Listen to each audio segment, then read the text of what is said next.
Hello and welcome to the FUTVE English Podcast, your one-stop shop for Venezuelan football in English, bringing you fortnightly episodes dedicated to the Venezuelan League, the national teams and the myriad of Venezuelan players around the world.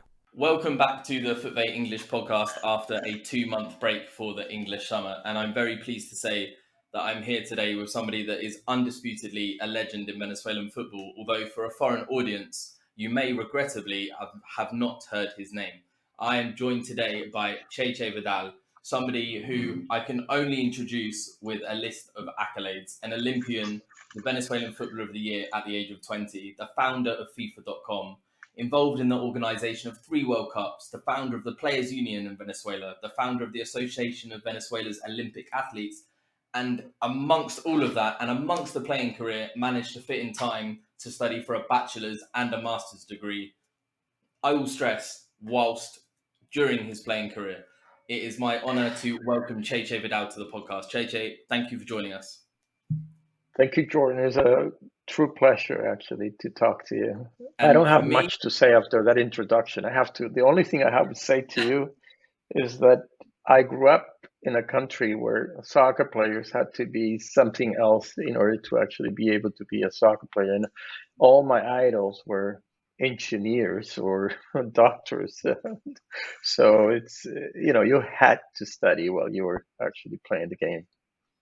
Yeah, and when I first came across your name and I was just reading up about you and your career in football, and then your post-career, which is, to the wider world, probably more notable or something they know more about, I was struck by the amount of parallels that there are with somebody else in Venezuelan football that I really admire, Richard Paez. You both started out at Estudiantes de Merida.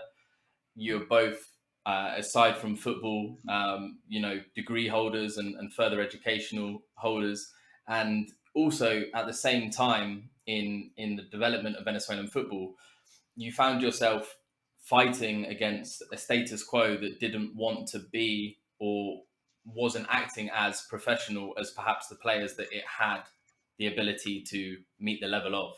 And to me, it was then when I first spoke to you in detail the other week, no surprise that you and Richard are actually really good friends. Yeah, What was it like? What was it like? What was the reality of a Venezuelan footballer in the late 70s and 80s?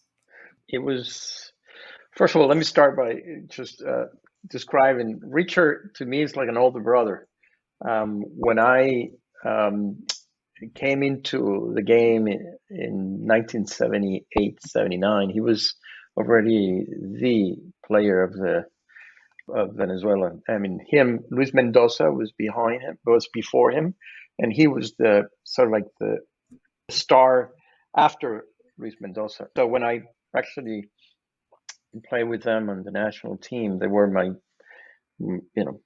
Luis actually played with me in Deportivo Italia, and then Richard, who I met actually playing against, because when I debuted in Estudiantes de Merida, he was playing with the other team, with Ula. So we were, we had been seeing each other since I'm a teenager. Although he was originally from Maracaibo, but he grew up in Merida. And the reality of soccer at that time for a Venezuelan was really, really hard. I grew up not knowing that. I grew up because my father was also a player, and he was a player of one of the first ever soccer players from the area of Guayana that made into the national team. My father was born in I like to give him a hard time all the time. I said that he was born in the jungle. He was born in Ciudad Bolívar and grew up in Puerto Ayacucho. That was actually probably a town that were just starting to conquering the Amazon on the Venezuelan side.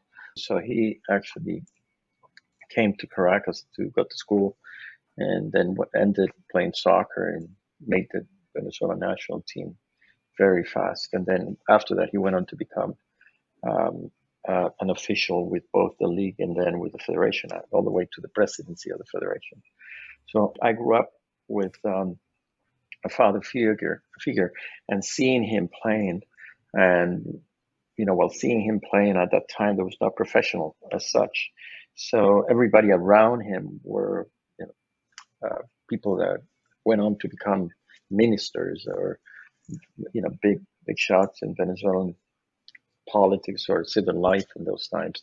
So those were my original role models. So to me, playing soccer without any education was really, really hard to see. Then, having said that, at the age of 16, I started being attracted by professional teams, started calling me. By the age of 17, I did the test with, actually it wasn't a test. They wanted me to go to move to Merida, to enter the Merida. And then I had there, Estudiantes de Merida was actually a team where the Criollos, starting with Richard Paez, were studying medicine and careers like medicine, him and many other ones, and lawyers and engineers. And so for us, because we knew that it was hard to make the right amount of money, or because the profession was not known, you had to literally go in the direction also of education. So there was not a choice when I was there. Then when I went back to Caracas a year later. I was playing with Deportivo Italia, was named Venezuelan Soccer Player of the Year. At that time, when I was already obviously being considered at that stature, I considered very seriously to pursue a career only as a soccer player. I started getting offers from all over the world. And when I went to negotiate my third season, it would be Estudiantes Media's first one, the second one with Italia, to just open that season. When I went to negotiate the deal with the owner of the team, I had actually consulted with Brazilian players, and they told me that in Brazil I would be making tons of money, like I should deserve to be paid by there in Venezuela. At least they told me to be paid like them. So I actually went in and actually asked the owner to pay me the same amount of money that they were paying to the Brazilians, because it was regulated almost. Everybody was paid the same amount if you were a foreigner. And the immediate answer from the owner was, you will never be paid as a foreigner. Venezuela will never be paid that way. And I stand that left. And then I went and talked to another teammate of mine from Caracas, who was older, that I thought, okay, he can tell me, if the amount of money I can pursue are feasible. When I'm thinking of, I could be an engineer, I could be something else, but I'm the player of the year. I should be paid accordingly. But I want to know how Venezuela is being paid. So when I asked him, he actually told me an amount that was even half of what I was making before. So I decided that there was no way in the world that I could stay in Venezuela, continue a career as a soccer player, and aspire to be, just a soccer player. So I considered going. I had offers at the time from Brazil, from Spain, and several other countries, and something very rare happened there anyway, that I ended in the United States from what I'm talking to you. So the point is, to your question, it was a really harsh reality to play as a player. Stay as a Venezuelan player. If you stayed and playing, it was because you were at that level that I was already, but you were in an environment that allowed you to go very slowly in your academic career. That only happened at that time in Merida, and that's why you see a lot of the Merida players from Merida, because they were going to university and that was allowed. Most of them collected their own academic rewards. Later on, you saw that in Caracas, but at that time it was only there. So it was way too harsh for me, and I decided to go on a different route. But I swear to myself that I will come back to try to fix a lot of the problems I was seeing and confronting as a player then. And it feels from then to today, there's a lot of parallels in the situation that players find themselves in, but perhaps for different reasons when it comes to, collecting their salaries that they're contracted for, or earning the money that they deserve. Even though you've left Venezuelan football and then returned and left again, you've always stayed involved, even from a distance, trying to help, be it with like your digital projects, if you like, your technological projects to aid football, or whether it's been founding the Players Union and founding the Olympic Athlete Union as well. In that time, from say 1980 to now, so a period of 40 years, has there been a point where Venezuelan football and the professionality and the attitude that was persisting improved, and it's happened to have slumped down again? Or do you look at today's football and think we've made no progress in 40 years? No. There's definitely progresses.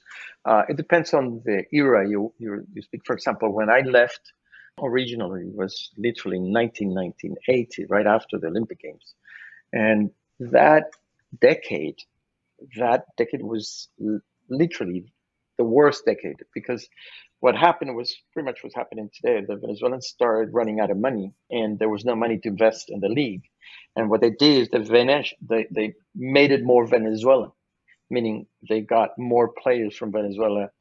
They went from teams that had at the very least 8 foreign players and 3 Venezuelans to exactly the opposite, to 8 Venezuelan players and only 3 foreigners. But they kept the number of the teams. At that time, I think it was between 12 and 14 or 16. I don't remember much the number. So they kept it at an absolutely wrong number, but they didn't grow too fast. And so soccer actually at that time, you can see that in the results when it started going down, because the competitiveness of the top competition suffered. So before the Venezuelans that got were actually to be the best of the best. Otherwise, you couldn't make it, because you had to play with foreigners. So then, a lot of people was allowed to come in, so they weren't as competitive, and soccer didn't become as competitive. And again, they were not being paid the right amount of money. But then came in 2000, 2003, and the Copa America actually came into happen, and oil went booming. So there was a lot of money, and then a lot of interest on bringing soccer to the light. And those years were also happening when Richard went on to become a coach.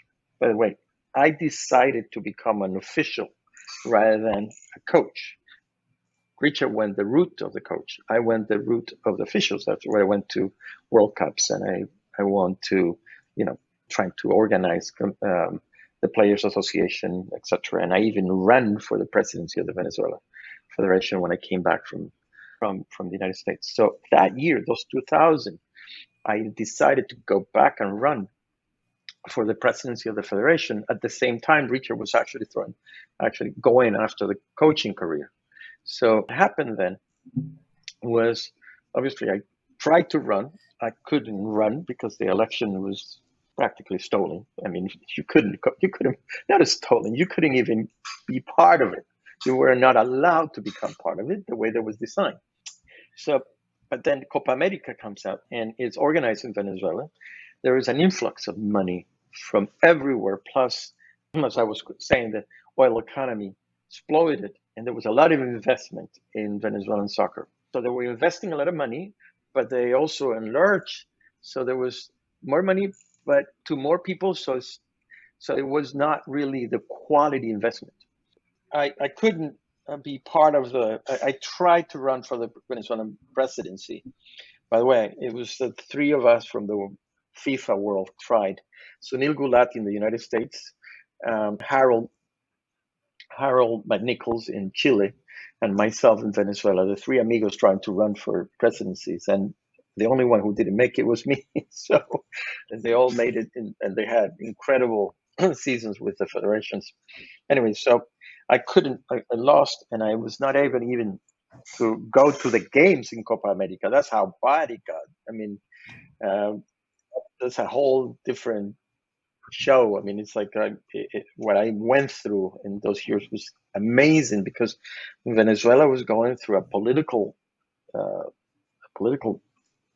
mayhem, and also soccer mayhem, because the investment that came in through Copa America was huge.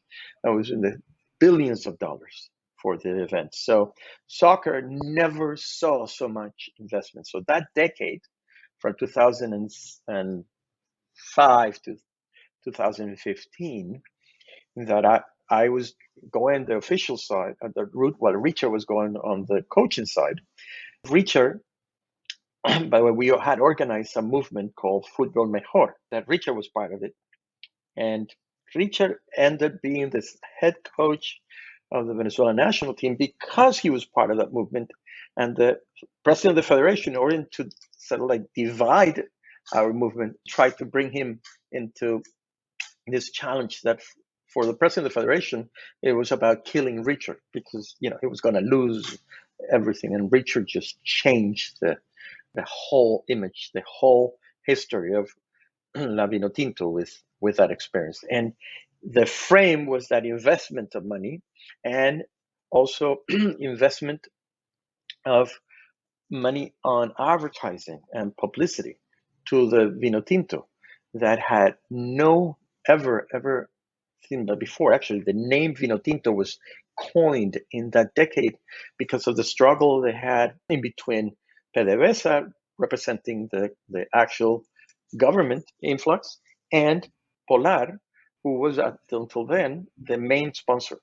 So they were investing so much money and also so much publicity that whole Venezuela united behind for first time of the national team. And Richard was giving the results with the national team.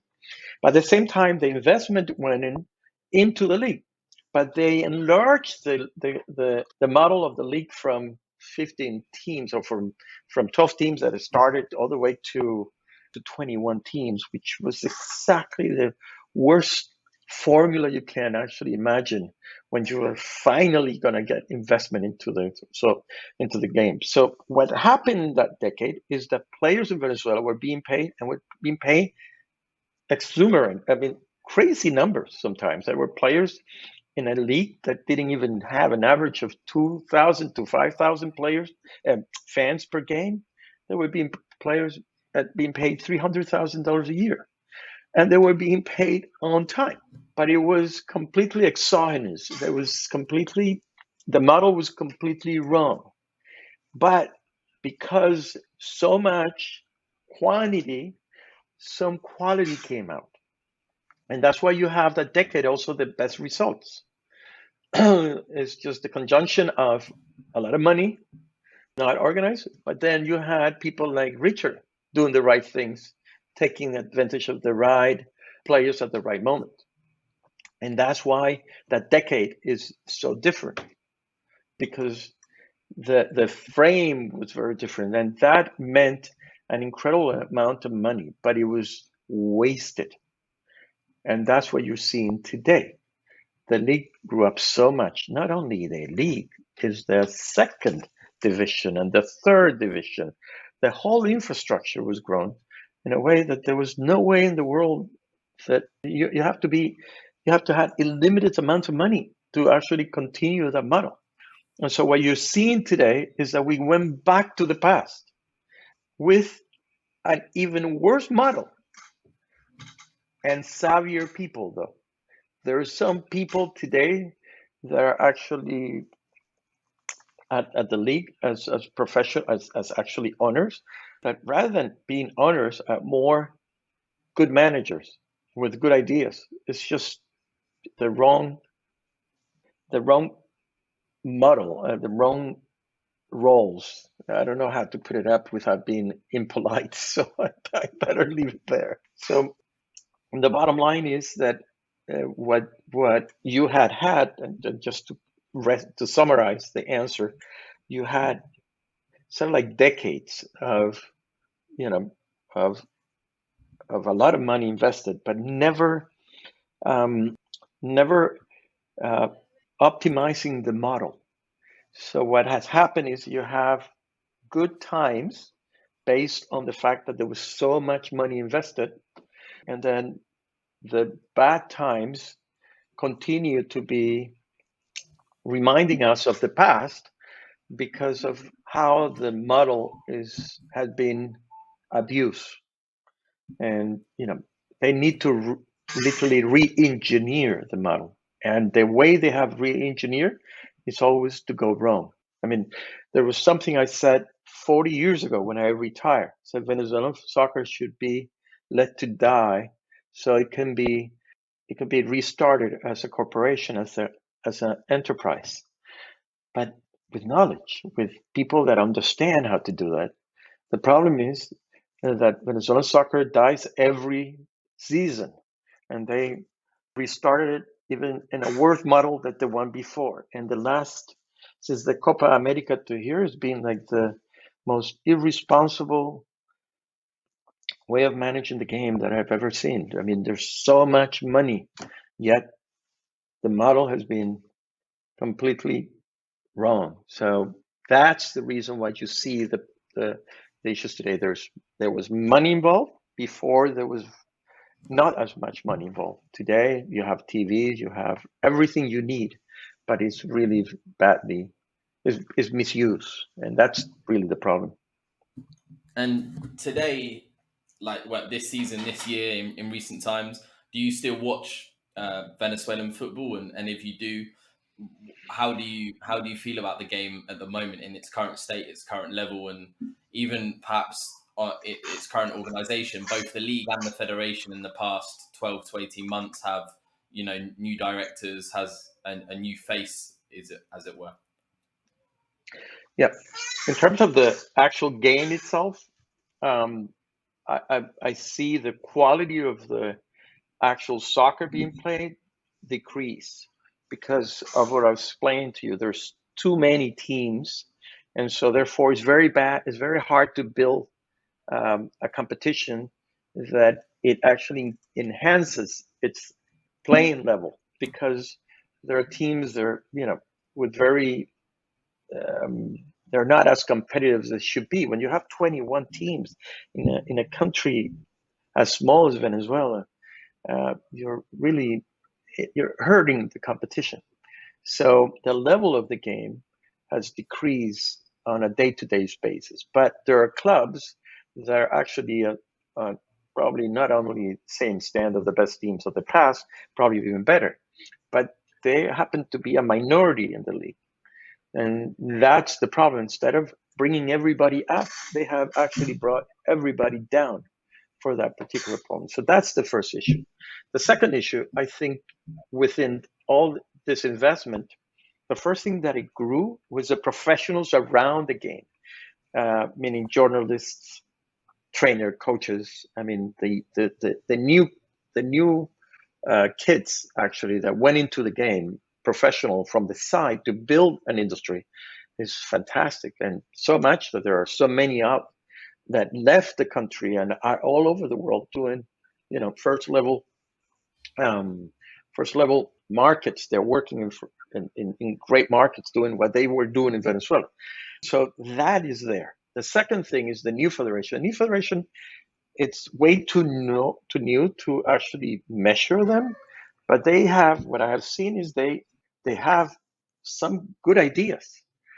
I've seen them acting with more professionalism that I saw before, but the whole model needs to be reaffirmed, needs to be studied, needs to be refined, because the federation is one thing, the league is another thing.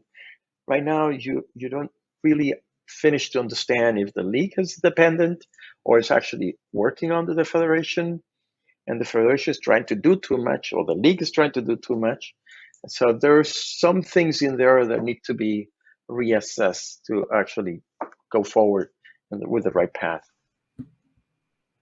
And one point on that, I think they actually did what it could be considered a good This now the federation, the new leadership at the federation, they did what could be considered a good first step when you talk about a coach, and you bring a coach of as incredible reputation as the one you have right now. The problem I have with that is, number one, that they are trying to offer a new image of transparency and all these issues. And the bottom line, there's no transparency about how they brought this coach and the new big team to convert the Vino Tinto and the team of the that's going to qualify to the World Cup.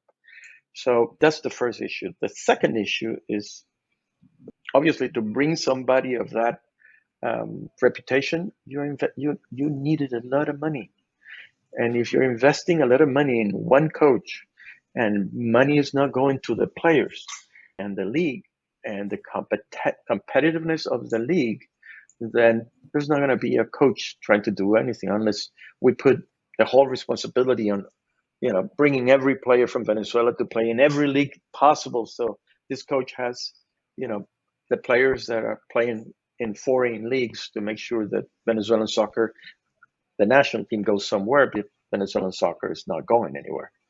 And so that is a discrepancy. I see things in there that are going to be hard to solve. They're divorcing the reality of the national team with the reality of soccer in the country. And that's another issue that has me worried. Yeah, sort of how you sort of summarize that and how you describe that sort of reminds me a bit of what happened in Panama about 10 years ago, when a lot of their players were getting moved out of Panama to Europe or to the US, and the philosophy behind the thinking was, even if these players aren't playing much minutes overseas because of their level, they're benefiting from higher facilities, they're benefiting from better coaching, they're benefiting from playing alongside much better players. When they then report to national team duty, hopefully the level of the national team will be higher. And ultimately it did lead to Panama qualifying for the World Cup, which is something Venezuela's still not done. But then you look at the level of the Panamanian league, and it's still arguably of a lower level than Venezuela, because you have still to this day players that do very well in Panama, and their next step up is sometimes Venezuela. You look at Alfredo Stevens at Puerto Cabello, who came to Aragua last season, or Freddy Gondola, who went to Yaracuyanos and Deportivo Táchira and now is in Costa Rica. And 5-6 years ago, Gaby Torres, the best Panamanians have used Venezuela as a stepping stone. The Panamanian number one goalkeeper at the moment, Orlando Mosquera, is at Carabobo. So you can almost look down on Panama in a way, because they're seeing Venezuela as a step up, but the approach to the national team is perhaps somewhat similar.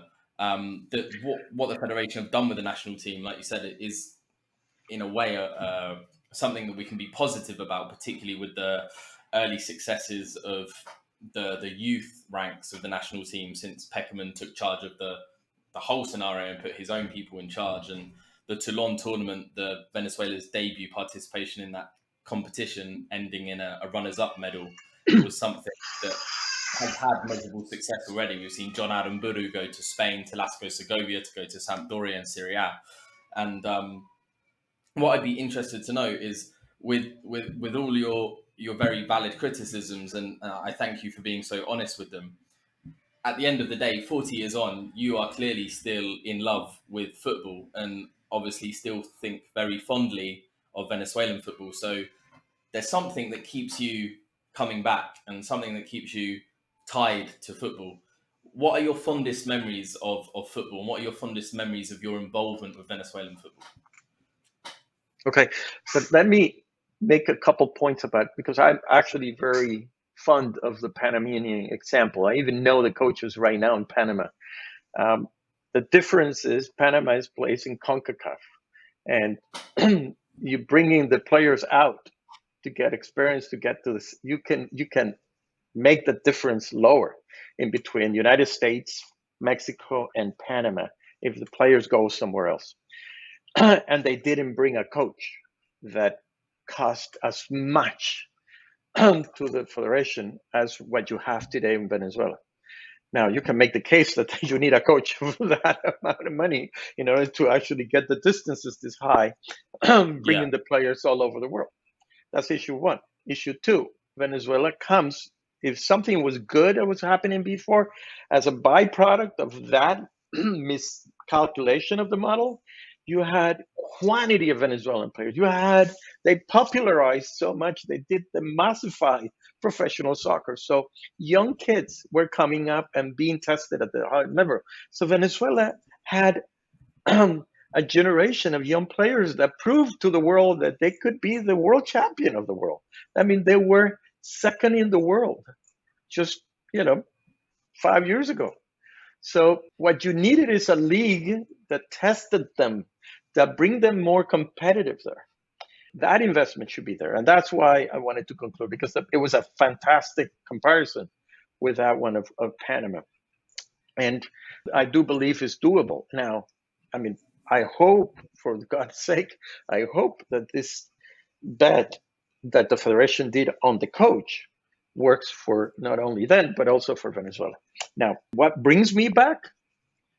It's the love of the, you know, the, I'm actually writing a book about competition, about fair competition, and how competition is what is our first school for looking for excellence. I grew up um, learning to look for my excellence as a human being in anything I chose, in the grounds of Venezuela playing that game.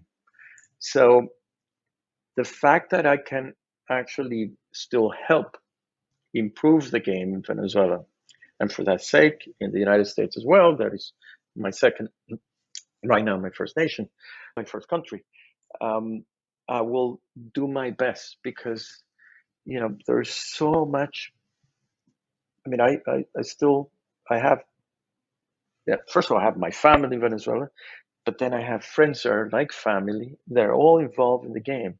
And when I suffer when I see the kids getting into that industry in Venezuela, and uh, you know, I just want to make sure that I can help, if I can, contribute to making that game better, for a better academy of excellence for any Venezuelan as possible anywhere. And that's, I think, what will keep me fighting for Venezuelan soccer until the day I die.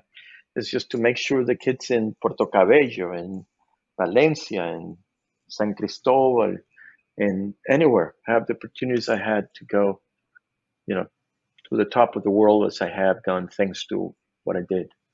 And that's why I want the best league for Venezuelans, and I want the best soccer. To me, it's not just the importance of the Venezuelan national team qualifying to the World Cup, which I think it would be amazing. But you can't do that if you don't have an industry, a league that works, that makes kids competitive, makes them proud, makes them, makes them feel that they can go around the country saying, I'm a professional soccer player. That to me is meaningful. And by the way, includes the education, which is something that I think is lovely of the Venezuelan soccer. Yeah, no, it was curiously just yesterday with the new football agency I'm working with here in Venezuela. We were talking about the importance of education in football players' careers, and often in England, and I'll talk of England as obviously it's my background. It's often seen that education needs to be sort of sacrificed on the path to professionalism because of the sheer amount of time, particularly with the popularity of the 10,000 hour rule. If you're going to hit 10,000 hours of purposeful practice by the time you're 16 or 18, that means from the age of 4 or from the age of 6, you're playing football or practicing football 16 hours a week, every week, from the age of infancy. That's a part-time job on top of a full-time education. And this is what we're asking of kids and teenagers. And then sadly in the past maybe 20, maybe even longer years in Venezuela, you're a lot of the kids aren't just thinking school or football, they're also thinking school, football, or how do I support my family, or how do I contribute to the family household. So there's a lot going on for young players in Venezuelan football, and I only hope that the changes in the past 12 to 18 months with the sort of professional facelift that they're trying to give from under 13s upwards proves to be meaningful rather than cosmetic. Yeah, it's very important, a point that you just brought up also there. When you are in a country like England and you make it into the professional ranks as a soccer player, you can, and then let's say, for example, you only have 2 years of actual playing career, 2 years. If you just made 2 years of playing career at the professional level, you sacrifice a career. You still have the money and the actual life presence that you can continue into your life. If you lose that in places like Venezuela, I mean, education is so meaningful, because at the end of the ball game, if you end with an average career of 5 years of soccer player, and you have no education the rest of your life, but from the 25 on, you're going to see nothing but poverty. So we're manufacturing poverty through it. And so we need to understand that, we can't do what England does. We have to give them education and, empower them to go after the best life possible. I mean, it's like, every player that makes it to the pros should actually have a secure bank account so they can continue their studies when they finish school. At least something like that, that we can do in countries like that. But it's like going to the army. You secure a future, and that's how you're going to get the best players of all. And that's what I believe on. That's what we have to, we can't create soccer leagues just for the sake of fans. It has to be first for the sake of the players and the country, and make them, the best possible players and the best possible officials and the best possible, make that a gem. That is what has to be done before the national team. That is really most important, because that's really the future of the country.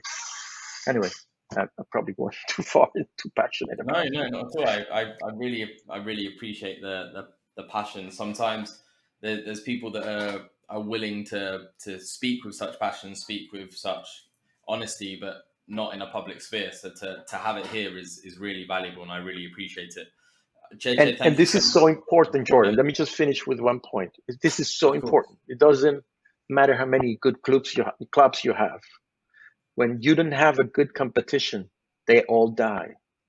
So that's why this is so important. This is the foundation. This is the secret. It's not having the best vino tinto. It's having the best possible league. Yeah. You can't play football if there's no one to play with. Yeah. That's why the Premier League in England can produce the effect you talk about, because they generate the most amount of money of any league in the world. They have the funds to make sure the kids are, can go for a good future. No, I appreciate it. Thank you so much for taking time to speak to us. I really do appreciate it, and hopefully we can, in one way or another, have you back on FUTVE English in the future, be it with our Twitter threads, which you always support, thank you, or on another podcast at a later date, hopefully to talk about a good result or the qualification for the World Cup or the league making a great stride. It would be great to have you back. And that would be fantastic. Something positive for us to praise. Yeah, and I appreciate what you're doing, and keep it up. I mean, we need more like you around the world looking at this.